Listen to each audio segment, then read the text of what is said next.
Vannakkam Guys, welcome back to our channel AIT Tech Tamil. நம்ம சேனல்ல ஏற்கனவே நான் சொல்லியிருந்தேன் இனிமேல் நம்ம சேனல்ல earnings வீடியோ அப்பப்போ வரும்னு சொல்லிட்டு சோ அந்த வகையில இன்னைக்கு நம்ம ஒரு ஃபர்ஸ்ட் earning வீடியோ நம்ம சேனல்ல போடுறோம். ரியலா நீங்க earn பண்றதுக்கான வீடியோ. இந்த வீடியோல நம்ம ஒரு குறிப்பிட்ட ஆப் பத்தி சொல்லி இல்ல குறிப்பிட்ட ஒரு வெப்சைட் பத்தி சொல்லி நம்ம வந்து எந்த ஒரு earningமே சொல்ல போறது இல்ல. இப்போ நம்ம சொல்லக்கூடியது ஒரு கான்செப்ட் தான் சொல்ல போறோம். இந்த கான்செப்ட்ல நீங்க அதிகமா earn பண்ண முடியும். உங்களுக்கு வாரத்துல 1000 ல இருந்து 5000 ல இருந்து $100 வரை கூட உங்களால earn பண்ண முடியும். ரொம்பவே ஈஸியா சில மெத்தட்ஸ் யூஸ் பண்ணி. ஈஸியான்னு சொன்ன உடனே ஜஸ்ட் ஒரு ஸ்பின் பண்ணியோ இல்ல வந்து ஒரு ரெஃபர் பண்ணியோ இல்ல வேற ஏதாவது ஒரு வீடியோ பார்த்தோ earn பண்றது நான் சொல்ல போறது இல்ல. இந்த இதுல நீங்க கொஞ்சம் உங்களோட எஃபர்ட்டும் போடணும், உங்களோட ஹார்ட் வர்க்கும் போடணும். உங்களோட டைமை நீங்க ஸ்பெண்ட் பண்ண மாட்டதா இருக்கும். ஆனா அப்படி ஸ்பெண்ட் பண்ணீங்கன்னா நீங்க ஸ்பெண்ட் பண்ற டைமோட உங்களால அதிகமா earn பண்ண முடியும். சோ அது எப்படிங்கறத பாப்போம். இந்த கான்செப்ட் பார்க்கிறதுக்கு முன்னாடி நீங்க இன்னும் நம்ம சேனலுக்கு சப்ஸ்கிரைப் பண்ணீனா கீழ கூடி சப்ஸ்கிரைப் பண்ணி கிளிக் பண்ணி மறக்காம சப்ஸ்கிரைப் பண்ணிருங்க. அப்படி இந்த வீடியோ உங்களுக்கு பிடிச்சிருந்துச்சுனா கீழ கூடி லைக் பண்ணி கிளிக் பண்ணி லைக் பண்ணிருங்க. இப்போ நம்ம வீடியோக்குள்ள போகலாம். ஓகே, ரீசெல்லிங் கான்செப்ட் அப்படினா என்னன்னு பாப்போம். ரீசெல்லிங் கான்செப்ட் அப்படினா நீங்க ஒரு ப்ராடக்ட்டை சேல் பண்ணக்கூடியதா ரீசெல்லிங் கான்செப்ட். இப்போ ரீசெல்லிங் வந்து நம்ம லோக்கல்லே இருக்கு. இப்போ நீங்க வந்து ஒரு கடை வச்சிருக்கீங்க அப்படி சொல்லி வெச்சுக்கலாம். இப்போ நீங்க ஒரு ப்ராடக்ட் வைக்கணும். நீங்க எந்த கடை வேணாலும் வச்சுக்கலாம். ட்ரெஸ் கடை வச்சிருக்கலாம், இல்ல வந்து ஒரு ப்ராடக்ட் சேல் பண்ணக்கூடியதா ஒரு கடை வச்சிருக்கலாம், இல்ல வந்து ஒரு எலக்ட்ரானிக்ஸ் கடை வச்சிருக்கலாம், எதை வேணாலும் வச்சிருக்கலாம். இப்போ உங்களுக்கு ஒரு ப்ராடக்ட் நீங்க சேல் பண்ணணும் அப்படினா ஜஸ்ட் நீங்களே மேனுஃபேக்சர் பண்ணி சேல் பண்ண முடியாது. அது வந்து வேற ஒரு மேனுஃபேக்சர் கிட்ட இருந்து வரும். இப்போ சொல்ல போனா ஒரு மேனுஃபேக்சர் ஒரு ஃபேக்டரி இருக்கு அப்படினா அங்க இருந்து ஒரு ப்ராடக்ட்டை ஒரு செல்லருக்கு அனுப்புவாங்க. அதாவது ஹோல்சேல் செல்லருக்கு அனுப்புவாங்க. அதோட ரேட் அப்படின்னு பாத்தீங்கன்னா அதான் வந்து ஃபேக்டரியோட ரேட் அப்படின்னு சொல்லுவாங்க. மேனுஃபேக்சரர் ரேட் அங்க இருந்து டைரக்டா வந்து ஒரு செல்லர் கிட்ட அனுப்புவாங்க. அந்த ஹோல்சேல் செல்லர் என்ன பண்ணுவார் அப்படின்னா எல்லா இருக்கக்கூடிய எல்லா ஸ்டோருக்குமே போய் சப்ளை பண்ணுவாங்க. அவங்க வந்து ஒரு மார்ஜின் வச்சு விற்பாங்க. ஸோ அங்க இருந்து அங்க போகும். இதுக்கப்புறம் அங்க இருக்கக்கூடிய செல்லர் என்ன பண்ணுவாங்கன்னா விற்பாங்க, அதாவது வந்து கஸ்டமர் கிட்ட. இதே தான் பார்த்தீங்கன்னா நம்மளும் பண்ண போகிறோம். பட் இங்கே வந்து நம்ம ஒரு கடை வச்சு விற்க போகிறது இல்லை. இப்போ நம்ம ஒரு கடை வச்சிருக்கோம் அப்படின்னா ஒரு ப்ராடக்ட் நம்மளுக்கு 100 ரூபா வருது அப்படின்னா அது 150 ரூபாய்க்கு விற்க முடியும். இப்போ நம்மளுக்கு ஒரு ப்ராடக்ட் 500 ரூபாய்க்கு வருதுன்னா அது 550 ரூபா 600 ரூபாய்க்கு கூட நம்ம விற்க முடியும். நம்மளோட லாபம் எவ்வளோன்னு பார்த்தீங்கன்னா 50 100 அப்படின்னு சொல்லி கிடைக்கும்.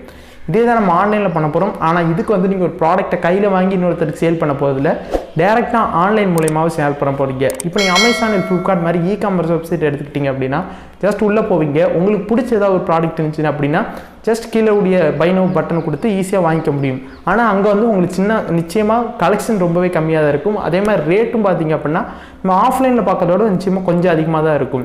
பட் நீங்கள் ரீசெல்லிங் பண்ண போது உங்களுக்கு வந்து கஸ்டமர்ஸை ஈஸியாக பிடிக்கிறதுக்கான வாய்ப்பு நிறையவே இருக்குது. ஏன்னா இப்போ ஆன்லைனில் அவங்க ஒரு ட்ரெஸ் பார்க்குறாங்க அப்படின்னா அதோட விலை 600 ரூபா அப்படின்னா நீங்கள் அது வந்து ஒரு ரீசெல்லிங் பண்ணுறீங்க. அதுவும் ஆன்லைன் மூலயமா தான் பண்ணுறீங்க. பட் வந்து வேறு வழியில் பண்ணுறீங்க, ரீசெல்லிங் கான்செப்ட்டில் பண்ணுறீங்க அப்படின்னா அது நீங்கள் 550 ரூபாய்க்கு கொடுக்க முடியும், இல்லை 500 ரூபாய்க்கும் கொடுக்க முடியும். ஸோ கஸ்டமர்ஸ் நேராக உங்ககிட்ட வருவாங்க, உங்ககிட்ட இருந்து ஈஸியாக ப்ராடக்ட்ஸ் வாங்கிக்குவாங்க. ஸோ ரீசெல்லிங்ஸ் கான்செப்ட்டில் இவ்வளோ சொல்கிறேனே, இதில் நம்மளுக்கு லாபம் எப்படி வரும் அப்படின்னு பார்த்தீங்கன்னா ரொம்பவே சிம்பிள் தான். நம்ம இவ்வளோ நேரம் பார்த்த மாதிரியே தான் ஆன்லைன்லேயுமே நம்மளுக்கு லாபம் வரப்போகுது. எப்படி அப்படின்னு பார்த்தீங்கன்னா இப்போ ஒரு செல்லர் வந்து ஆன்லைனில் எங்கேயாவது இருப்பார், அவர் வந்து ஒரு ப்ராடக்ட்டை சேல் பண்ணணும் 400 ரூபா அப்படின்னு சொல்கிறாரு அப்படின்னு பார்த்துக்கோம். இப்போ நீங்கள் அதை வந்து நான் உங்களுக்கு இதை விற்று தரேன், ஆனால் 400 ரூபாய்க்கு இல்லை அதோட அதிகமாக கூட விற்று தரேன், பட் மிச்சம் நான் 400 ரூபாய்க்கு மேலே எவ்வளோ வச்சு நான் விற்று கொடுக்குறோன்னா அந்த பணத்தை எனக்கு தரணும் அப்படின்னு சொல்ல போனேன். அதாவது அந்த செல்லரும் ஓகே சொல்லிட்டார் அப்படின்னா அதுக்கு பேர் தான் ரீசெல்லிங் கான்செப்ட் அப்படின்னு சொல்கிறது.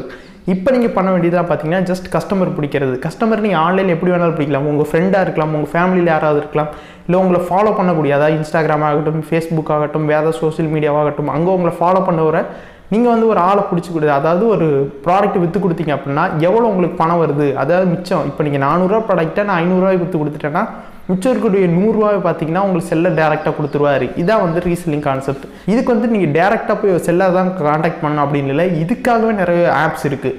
உதாரணத்துக்கு பார்த்தீங்கன்னா ப்ளே ஸ்டோரில் கூட மீஷோ அப்படிங்கிற ஒரு ஆப் இருக்குது, ஷாப் 101 இருக்குது, க்ளோ ரோடுன்னு ஒரு ஆப் இருக்குது.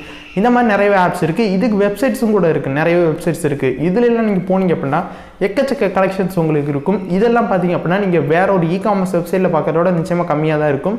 பட் நம்ம லோக்கலில் வாங்குறதோட கொஞ்சம் அதிகமாக இருக்கவும் வாய்ப்பு இருக்குது. ஆனால் இதெல்லாம் நீங்கள் ஈஸியாக விற்க முடியும். இதுக்கு வந்து நீங்கள் டேரெக்டாக செல்லர்கிட்ட தான் பேசணும் அப்படிங்கிற அவசியம் இல்லை.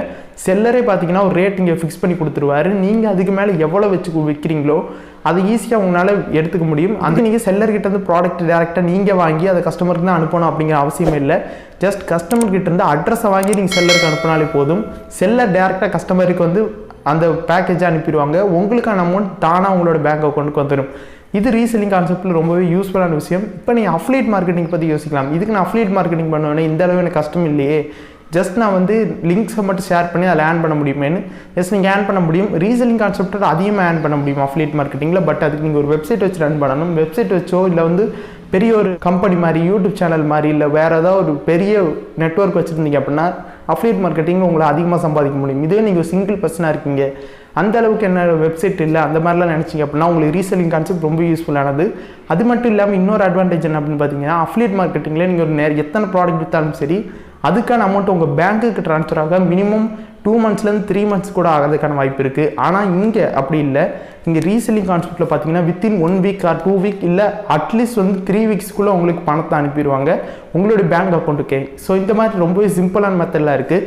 இப்போதைக்கு நம்ம இது கான்செப்ட் மட்டும் தான் பார்த்துருக்கோம். இதில் நீங்கள் எப்படிலாம் ஏர்ன் பண்ணலாம், எந்த இடத்துலலாம் போய் இதை ஈஸியாக ஏர்ன் பண்ண முடியும், அது இல்லாமல் எப்படி உங்களோட கமிஷனை நீங்கள் ஈஸியாக எடுத்துக்க முடியும், எந்த அளவுக்கு கஸ்டமர் உங்களுக்கு ரிட்டன் கஸ்டமர், அதாவது உங்கள்கிட்ட ஒரு ப்ராடக்ட் வாங்கிட்டாங்க அப்படின்னா உங்களுக்கு ரிட்டன் உங்களுக்கு கொண்டு வரதுக்கு, அதாவது எனக்கு இன்னொரு ப்ராடக்ட் வேணும்னு கேட்க வைக்கிறது எப்படி, அது மட்டும் இல்லாமல் உங்களோட கஸ்டமர்ஸை எப்படி இன்க்ரீஸ் பண்ணுறது, இந்த மாதிரி நிறைய டெக்னிக்ஸ்லாம் பார்ப்போம். அது மட்டும் இல்லாமல் எப்படி நீங்கள் ப்ராடக்ட் ஆர்டர் பண்ணுறது, எந்த ஆப் பெஸ்ட்டு, எந்த இதில் போய் ஆர்டர் பண்ணுறது, இதை பற்றி நம்ம கூடி சீக்கிரம் இன்னும் அடுத்த வீடியோஸில் பார்ப்போம். அதுக்கெல்லாம் நீங்கள் பண்ண வேண்டியது வேறு ஒன்றுமே இல்லை. இந்த வீடியோக்கு ஒரு லைக் பண்ணிவிட்டு நம்ம சேனலுக்கு சப்ஸ்கிரைப் பண்ணி வச்சுட்டு கூட பக்கத்தில் இருக்க பெல் பட்டனை ப்ரெஸ் பண்ணி வச்சுட்டிங்கனாலே போதும். இனிமேல் நம்ம போடக்கூடிய வீடியோஸும் உங்களுக்கு கண்டினியூ வந்துக்கிட்டே இருக்கும். ஸோ மறக்காம அதெல்லாம் பண்ணி வச்சுருங்க. அப்படியே உங்களோட கருத்துக்கள் என்ன, இந்த கான்செப்டை பற்றி உங்களுக்கு ஏதாவது வித்தியாசமாக தெரியுமா அப்படிங்கிறதையும் கீழே கமெண்ட் செக்ஷனில் கேளுங்க. அது மட்டும் இல்லாமல் இப்போ நான் சொன்ன கான்செப்ட் நிறைய பேருக்கு புரிஞ்சிருக்காது, நிறைய பேருக்கு டவுட்டாக இருக்க வாய்ப்பு இருக்குது. அப்படி ஏதாவது இருந்துச்சு அப்படின்னா கீழே கமெண்ட் செக்ஷனில் கேளுங்க. எனக்கு அடுத்து போடக்கூடிய வீடியோஸில் அந்த கமெண்ட்ஸுக்கும் என்ன ரிப்ளை அப்படிங்கிறத உங்களுக்கு வீடியோவில் சொல்கிறேன். ஸோ அதையும் மறக்காமல் கேளுங்க. ஸோ வீடியோ பார்த்ததுக்கு ரொம்பவே நன்றி. நாம் கற்போம், பிறர் கற்பிப்போம்.